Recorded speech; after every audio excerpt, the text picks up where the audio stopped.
Okay, in this video we're going to do an example of finding a polynomial given some zeros, degree, and a point. So in this case we want a polynomial of degree 3 with zeros at -1, +2, +4, and satisfies this condition that if you plug 1 in, we get 8 out.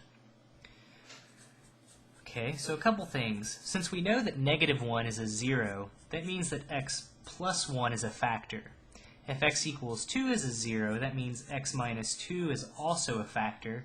And if 4 is a 0, that means that x minus 4 is also a factor.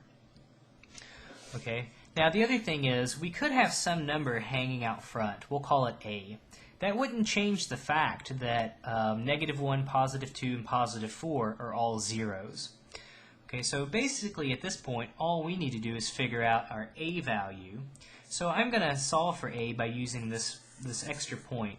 And again, this says if you plug in x equals 1, it says we get out the y value of 8. So I'm going to put 8 on the left side, and then I'm just going to plug 1 in everywhere there's an x. So we'll get 1 plus 1, 1 minus 2, 1 minus 4. Okay, well that gives us 2 times -1 times -3. Well, let's see, -1 and -3 are +3 times 2 is 6, so we get 6 times a.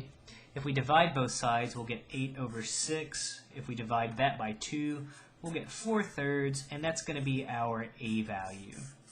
Okay, so it says our polynomial is f of x equals 4/3 times x plus 1 times x minus 2 times x minus 4.